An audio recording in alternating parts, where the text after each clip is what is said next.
Hi everyone, welcome to right IS academy. நம்ம இப்போ Indian polity class பார்த்துட்டு இருக்கோம். ப்ரீவியஸாக வந்து 1900 மின்டோ மார்லி ஆக்ட் பார்த்தோம். இந்த கிளாஸ்ல பார்த்தீங்கன்னா government of India act of 1919 பார்க்க போகிறோம். ரொம்ப முக்கியமான ஆக்ட் இது. ஸோ நோட் பண்ணிக்கோங்க. இதோட முக்கிய அம்சங்கள் என்ன பார்க்க போகிறோம், கீ ப்ரொவிஷன்ஸ் என்னென்ன கொண்டு வந்தாங்க, முக்கியமான இந்த டைரக்ட் எலெக்ஷன் பற்றி, பைகேமரலிசம், அது போன்ற முக்கிய ஃபீச்சர்ஸ் கொண்ட ஆக்ட் இது. ரொம்ப இம்பார்ட்டன்ட் ஆக்ட் இது. ஓகேங்களா? இது பார்ட் 8 வீடியோ. ஓகே, கிளாஸ்க்குள்ள போகலாம்.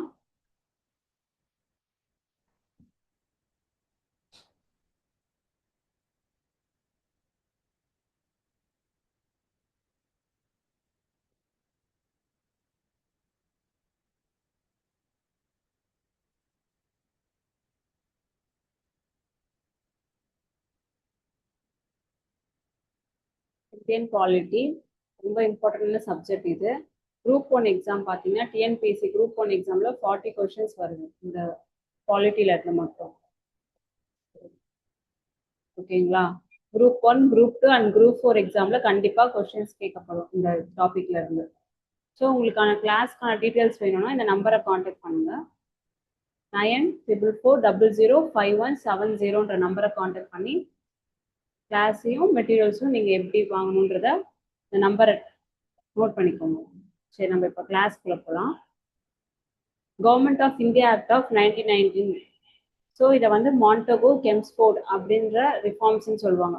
ப்ரீவியஸாக மின்டோ மார்லி மின்டோன்னு பார்த்தோம் பார்த்தீங்களா, அதே மாதிரி தான் மாண்டோகோ அவங்களோட நேம். அந்த டைம்ல இருந்து செக்ரட்டரி ஆஃப் ஸ்டேட்டும் வைஸ்ராய் ஆஃப் இந்தியாவும் இருந்தாங்கல்ல, அவங்களோட நேமை வச்சு தான் இந்த ரிஃபார்ம்ஸ் வந்து அழைச்சாங்க. 2 ரிஃபார்ம்ஸ் ஆல்ரெடி பார்த்தோம், மின்டோ மார்லி அண்ட் தென் மாண்டோகோ கெம்ஸ்ஃபோர்ட்னு சொல்லுவாங்க. ஓகேங்களா? ஸோ இதில் முக்கியமான பாயிண்ட்ஸ் பார்க்கலாம். ஸோ மாண்டோகோ சொன்ன மாதிரி செக்ரட்டரி ஆஃப் ஸ்டேட், கெம்ஸ்ஃபோர்ட் வந்து வைஸ்ராய் ஆஃப் இந்தியாவாக இருந்தாங்க. சரிங்களா? இந்த சட்டம் எதுக்கு, அப்படி இதோட பின்னணி என்ன அப்படின்னு பார்த்தீங்கன்னா 1917 ஆகஸ்ட் 20 அன்று இந்தியாவில் பொறுப்புடைய அரசாங்கத்தை, ரெஸ்பான்சிபிள் கவர்மெண்ட்டை வந்து ஃபார்ம் பண்ணணும் அப்படின்ற மாதிரியான ஒரு நோக்கத்தோட இந்த ஆக்டை வந்து கிரியேட் பண்ணியிருக்காங்க. சரிங்களா? ஸோ இதோட கீ ப்ரொவிஷன்ஸ் பற்றி பார்க்க போகிறோம். ஃபர்ஸ்ட் பார்த்தீங்கன்னா ரெவல்யூஷன் ரூல்ஸ், அதிகார பகிர்வு. ஸோ சென்ட்ரலுக்கோ ப்ராவின்ஷனலுக்கும் இல்லை கேட்டகரியாக பிரிச்சிட்டாங்க. ஆல்ரெடி பார்த்தோம், அதே தான் இங்கேயும். Same, classified subject into central and provincial categories. மாகாண பட்டியல், மத்திய பட்டியல்னு 2ஆக பிரிச்சிருக்காங்க. So facilitate authority from centre to provinces. மத்திய அரசிலிருந்து மாகாண அரசுகள் அதிகாரங்களை வந்து பகுத்தளிக்கிறாங்க இந்த சட்டத்தின் மூலயமா. அடுத்தது பார்க்கலாம்.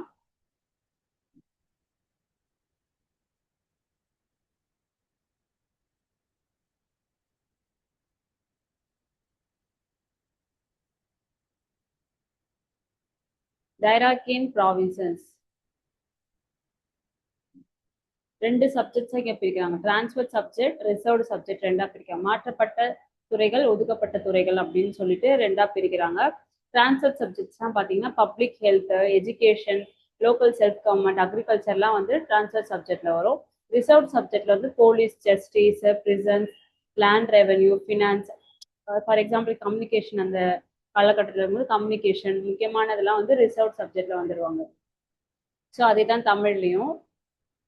மாற்றப்பட்ட துறைகள் வந்து பொது சுகாதாரம், கல்வி, உள்ளாட்சி நிர்வாகம், வேளாண்மைலாம் வந்து மாற்றப்பட்ட பட்டியலையும். ஒதுக்கப்பட்ட துறைகள்ல வந்து காவல்துறை, நிதி நிர்வாகம், சிறைச்சாலைகள், நிதி வருவாய், நிதி, அப்புறம் டெக்னாலஜி, கம்யூனிகேஷன், அதெல்லாம் வந்து ஒதுக்கப்பட்ட ரிசர்வ்டு சப்ஜெக்ட்ஸ்லேயும் வந்துடும். ஸோ இது வந்து ரொம்ப இம்பார்ட்டண்டான பாயிண்ட்டு. டிரான்ஸ்ஃபர் சப்ஜெக்ட் வந்து கவர்னர் வித் மினிஸ்டர் வந்து ரெஸ்பான்சிபிளாக இருப்பாங்க, லெஜிஸ்லேட்டிவ் கவுன்சில். ரிசர்வ்டு வந்து எக்ஸிக்யூட்டிவ் கவுன்சில், அவங்க வந்து பொறுப்பாக இருப்பாங்க. ஸோ இங்கேயும் அதே தான், தமிழ் மீடியம் ஸ்டூடெண்ட் நோட் பண்ணிக்கோங்க. மாற்றப்பட்ட துறைகள் ஆளுநர் பொறுப்பு, ஒதுக்கப்பட்ட துறைகளுக்கு வந்து நிர்வாக கவுன்சில், எக்ஸிக்யூட்டிவ் கவுன்சில் பொறுப்பு. சரிங்களா? ஸோ ஆனால் இது வந்து அந்த அளவுக்கு ஒரு சக்ஸஸ்ஃபுல்லாக போகல, இந்த பிரிச்சாங்க பார்த்தீங்களா. ஸோ இந்த எக்ஸ்பெரிமெண்ட் வந்து அன்சக்ஸஸ்ஃபுல் அப்படின்னு சொல்கிறாங்க. ஓகேங்களா? ஸோ டைராக்கி டூயல் ஸ்கீம் மாதிரி ஆல்ரெடி நம்ம பார்த்தோம். ஃபர்ஸ்ட் ராபர்ட் கிளைவ் கொண்டு வந்திருப்பாங்க. ஸ்டார்டிங் கிளாஸ்ல பார்ட் 1 வீடியோல நம்ம பார்த்துருப்போம். ராபர்ட் கிளைவ் கொண்டு வந்ததை வந்து 1773 ஆக்ட்ல வந்து ஒழுங்குமுறை சட்டத்துல வந்து அபாலிஷ் பண்ணியிருப்பாங்க. ஸோ அடுத்தது அதுல வந்து திவானி நிசாமத்துன்னு சொல்லிட்டு வரிவாய் பெறுற உரிமை வந்து அந்த ஆக்ட் 1773 ஆக்ட்ல வந்து ரத்து செஞ்சிருப்பாங்க. அதுக்கப்புறம் பார்த்தீங்கன்னா பிட்ஸ் இந்தியா ஆக்ட்.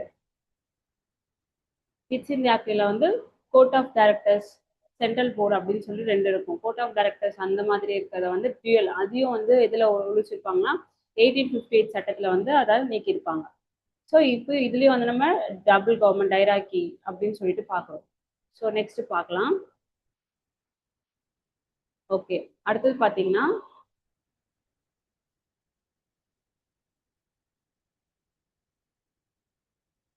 பைகேமரலிசம் ரொம்ப இம்பார்ட்டன்ட். இந்த கீவேர்ட் நோட் பண்ணிக்கோங்க. பைகேமரலிசம்னா ஈரவை சட்டமன்றம், இரு அவைகள் இருக்கும். So upper house, lower house இப்போ பார்க்குறோம்ல, மேலவை கீழவை மக்களவை மாநில அவைன்னு இருக்கு பார்த்தீங்களா. கவுன்சில் ஆஃப் ஸ்டேட், லெஜிஸ்லேட்டிவ் அசம்பிளின்னு 2 அப்போ எப்போ கொண்டு வந்தாங்கன்னா 1919ல கொண்டு வந்திருக்காங்க. சரிங்களா. Government of India act of 1990 அதுதான் இப்போ நம்ம பார்த்துட்டு இருக்கோம். ஸோ முக்கியமான விஷயம் என்னன்னா, இது வரைக்கும் நம்ம பார்த்ததெல்லாம் வந்து அன்அஃபிஷியல் மெம்பர்ஸை வந்து ஆட் பண்ணியிருப்பாங்க. வித்தவுட் எலெக்ஷன் தான் நம்ம பார்த்துருக்கோம். இப்போதான் வந்து டைரக்ட் எலெக்ஷன் வருது. இந்த ஆக்டில் தான் ஃபர்ஸ்ட் டைம் இன் இந்தியாவில் வந்து டைரக்ட் எலெக்ஷன் வருது. ரொம்ப இம்பார்ட்டன்ட் இது. கொஸ்டின்ஸ் கேட்டிருக்காங்க. இனி வர எக்ஸாம்லையும் TNPSC group 1, group 2 and group 4 எக்ஸாமில் கேட்க அதிக வாய்ப்பு இருக்கு. நோட் பண்ணிக்கோங்க. ஓகேங்களா. ஸோ இங்கேயும் அப்படிதான் மேலவை கீழவைன்னு இருக்கு. ஸோ இந்தியாவை வரலாற்றில் முதன்முறையாக நேரடி தேர்தல் வந்து இந்த ஆக்ட் மூலயமா கொண்டு வரப்பட்டது. சரிங்களா. அடுத்தது so Indian representation executive council already பார்த்தோம். இந்தியன் கவுன்சிலில் எக்ஸிக்யூட்டிவ் கவுன்சிலில் இந்தியன் மெம்பர் ஃபர்ஸ்ட் மெம்பரை வந்து ஆட் பண்ணியிருந்தாங்கன்னு ப்ரீவியஸ் ஆக்ட்ல பார்த்துருந்தோம். ஸோ 6 மெம்பர்ஸ்ல 3 மெம்பர்ஸ் வந்து இந்தியன்ஸ். வைஸ் ஆஃப் எக்ஸிக்யூட்டிவ் கவுன்சிலில் வந்து இந்தியன்ஸ் இருந்தாங்க அப்படின்னு சொல்லிட்டு இதில் சொல்றாங்க. ஓகேங்களா. அடுத்தது பார்த்தீங்கன்னா கம்யூனல் ரெப்ரஸன்டேஷன் 1909லேயே வந்து செப்பரேட் எலக்டோரேட் வந்துருச்சு நம்ம பார்த்தோம். ஸோ மாண்டோ அவரை தான் வந்து செப்பரேட் எலக்டோரேட் கம்யூனல் எலக்டோரேட்டோட ஃபாதர் அப்படின்னு சொல்லிட்டு நம்ம பார்த்தோம் ப்ரீவியஸ் கிளாஸ்ல. ஸோ அதே தான் செப்பரேட் எலக்டோரேட் இப்போ வந்து யார் யாருக்குன்னா chikkis, Indian, Christians, Anglo Indians, Europeans அவங்களுக்குலாம் திருப்பி கம்யூனல் ரெப்ரஸன்டேஷன் கொடுக்குறாங்க இந்த ஆக்ட் மூலயமா. ஓகேங்களா. ஓகே, என்ன பார்த்தோம் ப்ரீவியஸா ஒரு தடவை பார்க்கலாம்.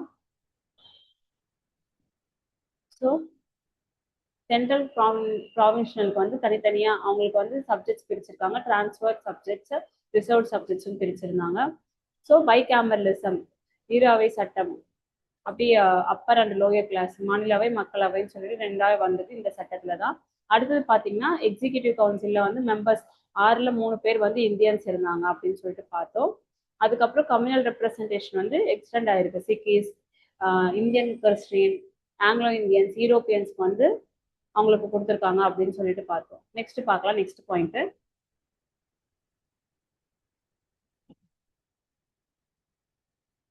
ஸோ ஓகே, லிமிடெட் பிரான்சிஸ் தான் கொடுக்குறாங்க. ஓகேங்களா. வரையறுக்கப்பட்ட வாக்குரிமை. ஸோ டைரக்ட் எலெக்ஷன் அப்படின்னு சொன்னாலுமே டைரக்ட் எலெக்ஷன் கொண்டு வந்துட்டாங்க இந்த ஆக்ட் மூலயமா. 1919 ஆக்ட்ல டைரக்ட் எலெக்ஷன் கொண்டு வந்துட்டாலுமே யார் யாரெல்லாம் ஓட்டு போடலாம் அப்படின்னு சொல்லிட்டு ஸோ சம் லிமிட் கொடுத்துருக்காங்க. ஸோ யார் யாருன்னா நமக்கு தெரிஞ்ச கதை தான். ப்ராப்பர்ட்டி வச்சிருக்கவங்க, சொத்து வரி செலுத்துறவங்க, படிச்சவங்க அப்படின்னு பார்த்தீங்கன்னா அப்ராக்சிமேட்லா ஒரு 100 பேர்ல வந்து இந்தியாவில் ஒரு 6லேருந்து 8 பேர் தான் வந்து வாக்கு டைரக்டா எலெக்ட் பண்ற மாதிரி இருக்கும். எலெக்ஷன்ல ஓட்டு போடுற மாதிரி இருந்திருக்கும் பார்த்தீங்கன்னா அப்ராக்சிமேட்டா. நோட் பண்ணிக்கோ. ப்ராப்பர்ட்டி டேக்ஸ், எஜுகேஷனல் குவாலிஃபிகேஷன் இருக்கவங்க தான் வந்து ஓட் பண்ற மாதிரி இருந்தது. So high commissioner for India, இந்தியாவுக்கான உயர் ஆணையர் அப்படின்ற ஒரு ஆஃபீஸ் வந்து கிரியேட் பண்ணியிருக்காங்க. Created office of high commissioner for India in லண்டன்ல கிரியேட் பண்ணியிருக்காங்க.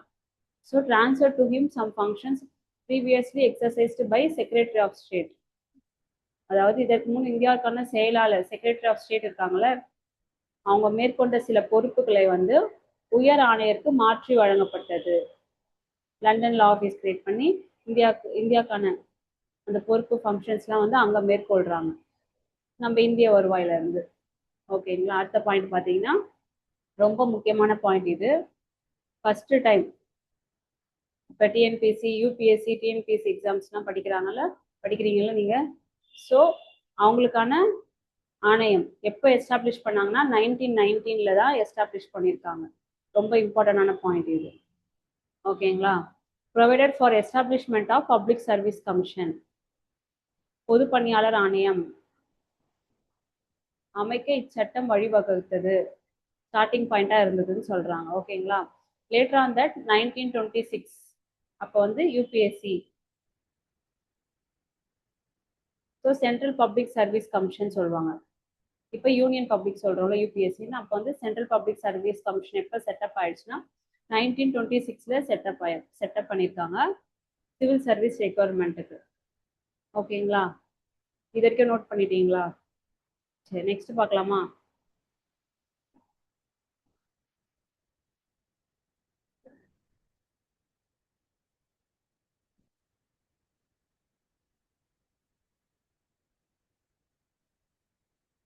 ஓகே. ப்ராவின்ஷியல் பட்ஜெட் ரெண்டா பிரிச்சிட்டாங்க. எந்த ஆக்ட்னா இதுவும் ரொம்ப இம்பார்ட்டன்டான பாயிண்ட். ஃபர்ஸ்ட் சென்ட்ரல்ல இருந்தது பட்ஜெட். இப்போ வந்து ப்ராவின்ஷியல் பட்ஜெட், மாகாணங்கள் மத்திய அரசின் வரவு செலவு திட்டங்களும் மாகாண சட்டமன்றங்களுக்கு உரியான பட்ஜெட்டுக்கும் தனித்தனியாக அவங்களே வந்து பட்ஜெட், இப்போ நம்ம ஸ்டேட் கவர்மெண்ட் வந்து பட்ஜெட் தாக்கல் செய்கிறாங்க. அது மாதிரி எப்போ வந்து அதை இன்க்ளூட் பண்ணாங்கன்னா 1919 ஆக்ட், கவர்மெண்ட் இந்த ஆக்ட்ல தான் வந்து அது ஃபர்ஸ்ட் எனாக்ட் பண்ணியிருக்காங்க. Provincial legislature authorise to enact their own budgets, அதாவது மாகாண சட்டமன்றங்களுக்கு தங்களுக்கு தனி வரவு செலவு திட்டங்களை இயற்றும் அதிகாரம் வழங்கப்பட்டது. எந்த ஆக்ட்னா 1919. கொஸ்டின் கேட்க அதிக வாய்ப்பு இருக்கு, நோட் பண்ணிக்கோங்க, ரொம்ப இம்பார்ட்டன்டான கொஸ்டின். ஸோ ஸ்டாச்சுட்டரி கமிஷன் ஒரு கமிஷன் இது பண்றாங்க. எதுக்காக அப்படின்னு பார்த்தீங்கன்னா, இவங்க இப்போ மேற்கொள்றாங்களா பைகேமரலிசம், ஈரவைகள், பட்ஜெட்டு, டைரக்ட் எலெக்ஷன், இந்த அமல் பண்ண ஆக்ட் எல்லாம் வந்து கரெக்டாக ரன் ஆகுது, அவங்க போட்ட ஆக்ட்லாம் வந்து கரெக்டாக செயல்படுத்துறாங்களா அப்படின்னு சொல்லிட்டு 10 வருஷத்துக்கு அப்புறம் ஒரு கமிட்டி வந்து செக் பண்ணுவாங்க. சைமன் கமிஷன், அந்த கமிஷன் பேரு சைமன் கமிஷன். வரப்போற கிளாஸ்ல அந்த கமிஷன் பத்தி நம்ம பார்ப்போம். சரிங்களா. ஸோ அந்த ஸ்டாச்சுட்டரி கமிஷன் அமைக்கிறாங்க. 10 ஆண்டுகளுக்கு பிறகு வந்து செயல்பாட்டை, இந்த இப்ப போட்ட சட்டங்களோட செயல்பாட்டை வந்து ஆய்வு செய்வதற்காக வந்து ஒரு கமிஷன் வருவாங்க. அவங்க தான் வந்து சைமன் கமிஷன் வந்து வருவாங்க. சட்டப்பூர்வ ஆணையம், அதான் ஸ்டாச்சுட்டரி கமிஷன் அப்படின்னு சொல்லிட்டு ஏற்பாடு செய்யறாங்க. இதுலயே அதை போட்டிருக்காங்க. ஸோ அதுதான் இங்க பாருங்க, சைமன் கமிஷன் எப்போ வராங்கன்னா 1927 வந்து அமைக்கப்பட்டது அந்த கமிஷன். வருவாங்க, அடுத்தது பார்ப்போம் கிளாஸ்ல. ஓகேங்களா. Chamber of princes, Narendra Mandal சொல்லுவாங்க. இளவரசர்களின் சபை அப்படின்ற ஒரு சபையை வந்து எஸ்டாப்ளிஷ் பண்றாங்க. Proposed establishment of chambers of princes 1921. அதுல வந்து 120 மெம்பர்ஸ் இருக்காங்க. ஸோ 108 ஸ்டேட்ஸ்ல இருந்து princes and 12 representative of other ஸ்டேட்ஸ்ல இருக்காங்க. பிரின்ஸ்லி ஸ்டேட்ல இருந்து 108 பேரும், மற்ற ஸ்டேட்ல இருந்து அதர் ஸ்டேட்ல இருந்து 12 பேரும் இருக்காங்க. ஸோ அது யார் ஹெட்டா இருப்பாங்க? ஆஸ் யூஷுவல் வைஸ்ராய், அவங்க தான் ஹெட்டா இருப்பாங்க. ஸோ ஆலோசனைகள், பொதுவான முக்கியத்துவம் வாய்ந்த விஷயங்கள்லாம் அதில் வந்து டிஸ்கஸ் பண்றதுக்காக அந்த ஒரு சபையை வந்து ஏற்பாடு பண்ணியிருக்காங்க. ஓகேங்களா. ஸோ இதோட முக்கியத்துவம் வந்து கரெக்டாக பார்ப்போம். என்னென்ன பார்த்தோம் அப்படின்றத பார்க்கலாம். ஸோ நோட் பண்ணிக்கோங்க. இப்போ என்ன ஆக்ட் பார்த்தோம்னா, government of India act of 1919 பார்த்தோம். ஸோ அதோட முக்கிய அம்சங்கள், முக்கியத்துவம் என்னென்ன பார்த்தோன்றத ஒரு ரீகால் மாதிரி இப்போ சீக்கிரமா பார்க்க போறோம். ஃபர்ஸ்ட் என்ன பாயிண்ட் பார்த்தோம்னா, ரெஸ்பான்சிபிள் கவர்மெண்ட், இந்தியாவில் பொறுப்புடைய அரசாங்கத்தை நிறுவனம் அப்படின்னு சொல்லிட்டு ஃபர்ஸ்ட் ஸ்டெப் பார்த்தோம். அடுத்து வந்து டைராக்கி, ரியல் கவர்மெண்ட் மாதிரி. ஸோ ப்ராவின்சஸ், ஆனால் அது வந்து நடைமுறைக்கு வரல, தாட் ஃபெயில்டாக தான் கருதப்படுது, அன்சக்சஸ்ஃபுல்லாக தான் பார்க்குறோம். பைகேமரலிசம், ஈரவை சட்டம், ஸ்டேட் அப்பர் லோயர் கிளாஸ்ன்ற மாதிரி மக்களவை மாநில அவை 2 இதாக பிரிச்சாங்க. ரொம்ப இம்பார்ட்டன்ட். இது பைகேமரலிசம் கொண்டு வந்தது எப்போ அப்படின்னா 1919ல. அடுத்தது பார்த்தீங்கன்னா டைரக்ட் எலெக்ஷன் கொண்டு வந்ததும் 1919ல. ஆனால் வந்து ஒரு லிமிடெட் பிரான்சிஸ் தான் இருந்தது. அதாவது படித்தவங்க, அதாவது ப்ராப்பர்ட்டி டேக்ஸ் பே பண்ணுறவங்க தான் வந்து எலெக்ஷனில் வந்து ஓட் பண்ண மாதிரி இருந்தது. ஃபர்ஸ்ட் என்ன எப்போ எலெக்ஷன் வச்சாங்கன்னா 1920ல எலெக்ஷன் வச்சிருப்பாங்க. ஸோ 1919ல சட்டம் கொண்டு வந்தாங்க டைரக்ட் எலெக்ஷன்ல. 1920ல வந்து எலெக்ஷன் கண்டக்ட் பண்ணியிருக்காங்க. ஸோ வர ஐஎன்எம் கிளாஸ்ல இதை பற்றி நம்ம வந்து இன்னும் டீட்டெயிலாக பார்ப்போம். சரிங்களா? அப்புறம் கம்யூனல் ரெப்ரஸன்டேஷன் ஆல்ரெடி பார்த்தோம். 1909ல மாண்டோகோ அவங்களோட இருக்கும் போது கம்யூனல் ரெப்ரஸன்டேஷன் எலக்ட்ரோட் கொண்டு வந்தாங்க, செப்பரேட் எலக்ட்ரோட் கொண்டு வந்தாங்க முஸ்லீமுக்கு.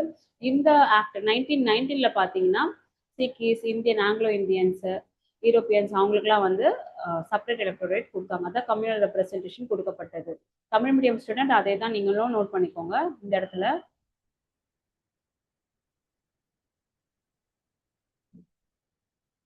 வகுப்பு வாரி பிரதிநிதித்துவத்தை கொண்டு வந்தாங்க. சரிங்களா? Communal representation. அதுக்கப்புறம் முக்கியமான பாயிண்ட் பார்த்தோம். பப்ளிக் சர்வீஸ் கமிஷன், பிஎஸ்சின்னு சொல்லுவாங்க. இப்போ டிஎன்பிசின்னு சொல்றாங்க. அப்புறம் பப்ளிக் சர்வீஸ் கமிஷன். ஸோ அது வந்து எஸ்டாப்ளிஷ் பண்ணியிருக்காங்க. அந்த ஒரு இன்ஸ்டிடியூஷனா ஒரு கொண்டு வந்திருப்பாங்க. சேம்பர்ஸ் ஆஃப் பிரிசன்ஸ் அப்படின்னு சொல்லிட்டு பிரின்சஸ்க்கு வந்து ஒரு சேம்பர், ஒரு சபையை வந்து கொண்டு வந்திருப்பாங்க. ஸோ இது அடுத்தது வந்து இது paved way for government of India act for 1935க்கு இது ஒரு வழிவகுக்குது அப்படின்னு சொல்லப்படுது. சரிங்களா? ரொம்ப முக்கியமான விஷயம் என்னன்னா டைராக்கி, அப்பர் லோயர் கிளாஸ்ன்னு சொல்லிட்டு மாநிலவை, மக்களவை, அண்ட் தென் பைகேமரலிசம், வீராவை சட்டம், டைரக்ட் எலெக்ஷன், கம்யூனல் ரெப்ரஸன்டேஷன் வந்து ஆங்கிலோ இந்தியன், சிக்கீஸ், அப்புறம் இந்தியன் கிறிஸ்டியன்ஸ், யூரோப்பியன்ஸ்க்குலாம் கொண்டு வந்தாங்க. ஒரு ரெஸ்பான்சிபிள் கவர்மெண்ட். இதெல்லாம் ரொம்ப இம்பார்ட்டன்டான பாயிண்ட். டக்குன்னு ஒரு கீ பாயிண்ட்ஸ் வச்சு நோட் பண்ணிக்கோங்க. உங்களுக்கு புரிஞ்ச மாதிரி Tamil medium R English medium both ரெண்டு பேருமே வந்து உங்களுக்கு எப்படி புரியுதோ அது மாதிரி ஒரு குயிக் ரிவிஷன் எடுக்கிறதுக்காக நோட் பண்ணிக்கோங்க. கான்ஃபிடண்டாக படிங்க. இதுலேருந்து கொஸ்டின்ஸ் கண்டிப்பாக வரும். ஸோ நெக்ஸ்ட் கிளாஸில் பார்க்கலாம். தேங்க்யூ.